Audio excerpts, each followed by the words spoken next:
Welcome to your pre-national new collector challenge update. Now we did grab a few new cards, but before I show off these and talk about the national card show and what my plans are, I want to show you guys the sales and updates to the current inventory that we are working with. All right, so starting off, we have some sales that we made since we last talked. We sold the Jackson Merrill Purple Mojo. That one we paid like $6 or $7 for. Ultimately, after fees, brought in $11.89. This one was actually sold in a lot as well with the Paul Skeens Gold Spotlights card. That one was super cool. Did really, really well there because we bought that one as a PSA 8. I'm going to toss up the comp of when we bought it up on screen. I think I paid like less than $90 on it. Graded it with SGC.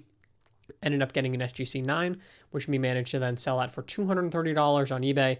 After fees and shipping, netted $192.43. Sold the Cam Smith Optic Auto. We sold the Kyle Teal and then the Tim Lincecum. So those, respectively 88, 5. The teal we probably should have had as a eBay standard envelope, but you live and you learn. And then the Tim Lincecum we did well on. So those are our sales since we have last talked. We've had a couple of expenses. We sent off some stuff to PSA, as well as we just spent some money today at the Nashville Card Show. And just our small one, local one, 100-something tables, nothing big, but grabbed 3 cards. I will show you guys these before we end today's video. But jumping over to our inventory, these are not in our inventory, but we sent some cards off to get graded with PSA. We sent off that Francisco Lindor Orange Sapphire. That one's numbered out of 75. We sent off the Aaron Judge Power Players Gold, the Aaron Judge Topps Chrome Rookie Debut, the Julio Rodriguez Stadium Club Short Print Refractor, and then the Samuel Basallo Orange Sapphire numbered out of 25. Now, something that I did here, our current inventory value, raw as is about $750. I went through and I looked at it and said, okay, if these cards were get PSA 10s, what would the value on those be? So that would be pretty decent. Those would now be valued at $950 versus, probably about a little over 200. So that'd be a pretty big gain if they all get 10s. And let's be honest, they're not all going to get 10s. We know that. But doing decent, basically this color coding that I have here, if you go over to the new collector challenge, I've got the spreadsheet linked down below, is green means that it's listed on eBay. Yellow means that it's a PSA right now. And then if it doesn't have any filling, I need to list that on eBay. The Skeen Supernova, it's close as to whether or not it would be worth sending to PSA, but I think we're going to do better just selling it raw. I'm just going to go that route.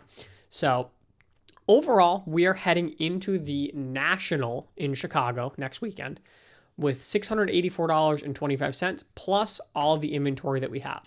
On the year, we've got a profit of $584, and we've got about $1,400 in our total value. Now, the total value is down right now. Again, not highlighting these 3 cards that I grabbed today, as well as this money that hopefully we're going to get in adding value for return. So we will see that estimated value go up in time.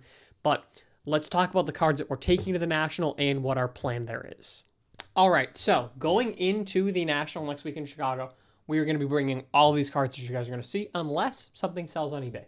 So first, we've got the Paul Skeens on the Supernova case hit out of Cosmic. We got the Ken Griffey Jr. on the short print out of the Topps Hobby Rip Night. We've got the Jose Ramirez numbered out of 25 on the orange. Jack Caglione on the Mega Futures. Pedro. Ben Rice out of 99. Caglione on the True Blue. Charlie Condon on the Mega Futures. Francisco Lindor. Gotten a few offers on this on eBay, but none of them have been good enough in my opinion. Aaron Judge on the yellow, and then the Scott Kazmir. On top of those, as I mentioned, we did grab some new cards today at the Nashville Card Show. We grabbed a really, really cool Jose Ramirez on the all-etch gold out of this year's Topps Chrome. We grabbed a Mookie Betts Fanatical case hit, which is really, really sweet. These are really rare out of the blaster boxes. And then we grabbed a Frank Thomas MLB All-Star Game Greats auto numbered out of 50. So all those cards are going to be coming to the National with us. These, by the way, as you saw, I think we got them for, I think it was $100 in total at the show this morning. So that wasn't a bad deal. I think we're going to do well on this lot. Overall, going to be really, really fun. I want to talk about the National, though. I'm going to go away from this, overhead so that we can just talk face-to-face here. And so what is our plan for the 2025 National Sports Collectors Convention? Well, we are going to be there in Chicago, going to be walking around the show floor, seeing what kind of deals we can find. We're going to be hitting up trade night. Now, one thing that I do want to talk to you guys about, and I really want your opinion here. Last video where I talked about, my Fanatics Fest pickups, I had some people come and basically say, this isn't necessarily fair or true or real to the new collector challenge because an average new collector wouldn't be able to, fly and travel to Fanatics Fest or go to the National. And my opinion here, and I'm curious if you guys disagree, and I'm open to, differences of an opinion, is you're right in that the average collector would not be able to do that unless you're somebody who lived in the Northeast. If you're somebody who could, go to New York City very easily on a day trip, just hop on the car and drive or take a train, that's easy. Or if you're somebody who lived in Chicago, I lived in Chicago for a few years, easily can hop on the Blue Line and get yourself out to Rosemont and go to the National. End of the day, this is a series that we are doing for fun and for content, and I think that it's cool to be able to show off the big card shows, the things like that. One of the things with this inventory that I'm hoping to do and, utilize is that we are going to be set up on Friday night at trade night. We'll be at trade night on Thursday as well. That's probably going to be more just walking around versus set up. But on Friday, I'm going to be getting myself a table and we're going to be set up for content. We're going to have, a camera that's going to be able to film deals, things like that. And I think trade night is true to what being able to go to a big show like that is. Now, obviously, you've got your cost of attendance, you've got all this and that, and how we can, attribute that or account for that in the New Collector Challenge, we can figure that out and kind of have some conversations and discussion there. But it's just an interesting question. Do you think that it's fair that I get to highlight and show off these big card shows that I'm going to from a business perspective? I know in all reality, you probably can't go to every single big card show, but there's a chance that you get a big card show that comes through town. If you live anywhere near a big city, generally there's a big card show at least a couple of times a year is at this point in the hobby.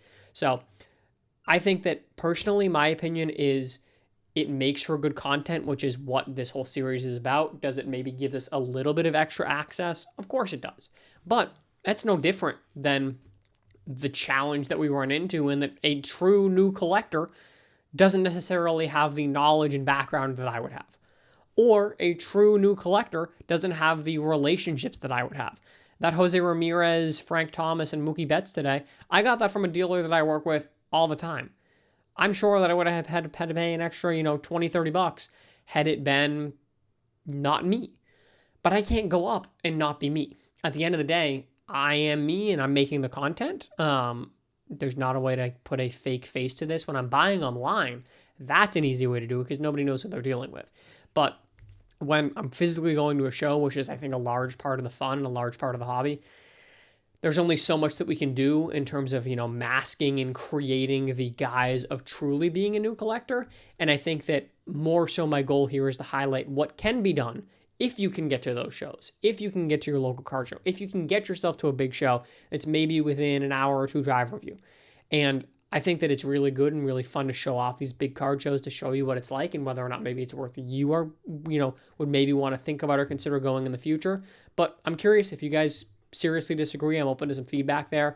Let me know down in those comments. As always, I appreciate you guys checking out this video. I can't wait for the National next week. We are going to be doing this stuff at the National, by the time that this goes up. This is probably going to go up on Monday, if I'm guessing. I think it's going to be too late to pivot our plans for the National, what we're doing, etc. But we can take into account that feedback for future shows, years of the New Collector Challenge, etc. So should be really, really great. I'm excited to see where we're able to take it. I hope to see some of you guys at the National. Again, I'll be walking around the show floor Wednesday, Thursday, Friday, Saturday.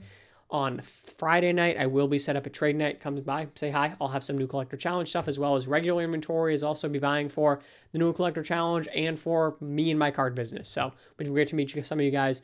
Hope to see you in Chicago. And of course, we'll catch you guys in the next one.